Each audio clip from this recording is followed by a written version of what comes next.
So in the background, I have some pretty sweet Rainbow Six Siege gameplay. It was my first game of the day, and I actually did quite well. I have recorded only 2 rounds of the game. I think that's how many rounds there was. Maybe there was a third round. I don't remember, but I played 2 rounds. I recorded and captured 2 rounds. I did attackers and defenders, and I had both sides of the equation. Very good, fun experiences on Rainbow. And I thought that I would upload this video, but in the commentary, I want to talk about, like the 10 players that I have encountered in Rainbow Six Siege. This is more so negative, or kind of negative players that I've encountered throughout, almost 2 years of playing Rainbow Six Siege.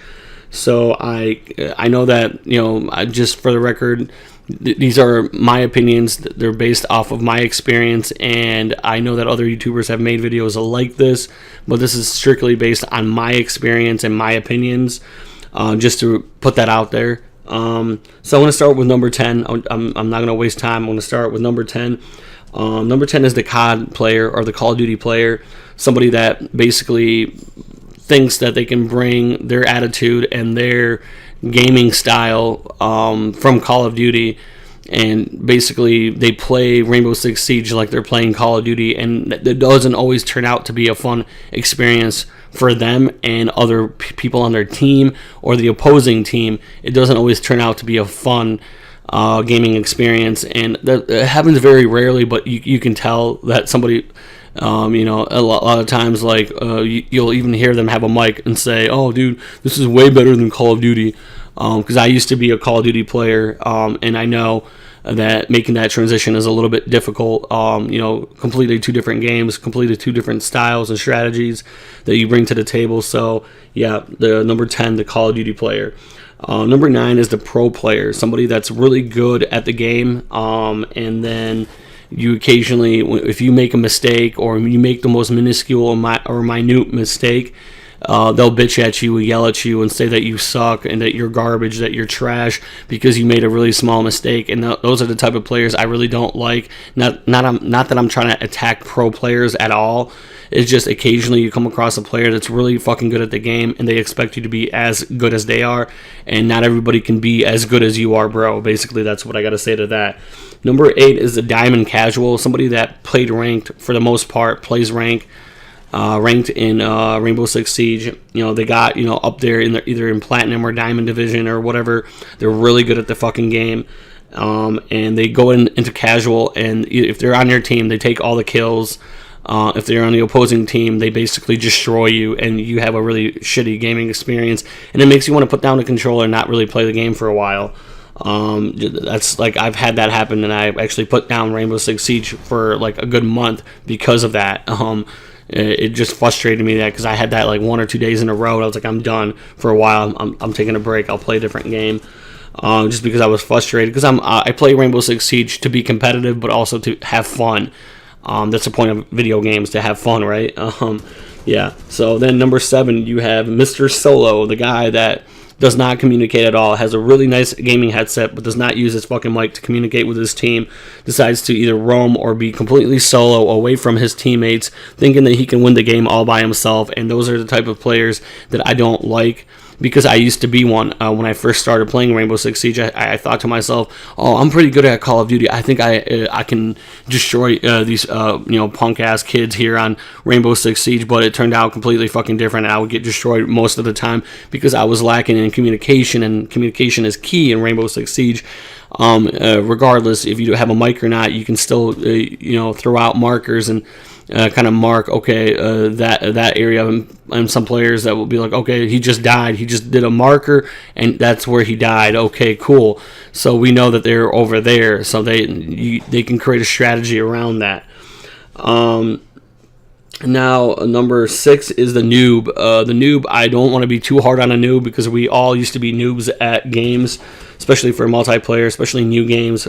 We all were once noobs, and then we became, veterans or pros, I guess you would call it, or just enough in the region of competitiveness where you are competitive enough to consider yourself a good player. But we all used to be noobs. Number 5 is the first timer, somebody that picked up Rainbow Six Siege for the first time, and either they don't ask enough questions or advice when it comes to the game, or they ask way too many questions and jump way ahead of what they're trying to learn. If they're playing, like if you're defending, don't ask about things that attackers do. Just focus on defending. Don't focus on next round. Focus on the current round. Me, if I ever had the honor and privilege, I've had that once where I actually gave somebody advice, the best advice that I could, and I told them take it with a grain of salt because I'm still learning this game. But I tried to give them the best advice I could, and then another guy suggested a few other things that were actually much better than what I was suggesting. So that's perfectly explanatory right there. Then you have number 4, which is the troll or team killer, somebody that thinks, I'm just going to shoot my teammate in the foot, or use a shock drone to take out their drone, or shock them, like your own teammates, just to be funny. They think it's funny, or they team kill you because they think it's funny, and they get some kind of laugh or humor out of it. But in the long run, it just kind of defeats the purpose of the fucking game. It makes people angry, and it basically ruins the whole match, basically. It makes you want to set down the controller and be like, I need a break from this shit right now, basically. Occasionally you come across that. And then you have number 3, the commentator, somebody that will commentate on the game, in game, to a point where you're like, bro, can I please just like have you not talk so that I can listen to fucking footsteps with my fucking headphones so that I can, win the game, or so we can win the game. Especially if it's like a 1v3. Quit commentating and quit trying to tell me to go to a particular place where I know I'm going to fail. Let me do what I need to do, unless you have mark the character or say, I just seen him going there. That could help out a lot. Then you have the spawn peeker, and the spawn peeker is somebody that happens to know exactly which window to go to pick off players as they're approaching the objective, or they literally step outside, they get marked, but they manage to pick off 1 or 2 players, and it's kind of irritating sometimes, but you do encounter that. Very rarely do I encounter this, but I have in the past encountered spawn peekers. And then number 1, and this is definitely most controversial, is the lagger. And I know that some people might say, well, why don't you say hacker? Well, hackers are more predominant, like you'll find hackers more so on PC than you will find on console. So I haven't really encountered hackers on console, I don't think, at least. But when it comes to laggers, I have encountered people that had very high levels of ping, and it gets frustrating sometimes playing the game. Also is another reason why you want to set down the controller and take a break from the game, because laggers are irritating. They have such a high ping. They jump around the map, and you can't hit them for shit. And then if they're on your team, you'll see visual lag and so on and so forth. But anywho, hopefully you enjoyed the awesome gameplay in the background. I hopefully enjoyed my list of top 10 players that I've encountered based on my opinions and my experiences.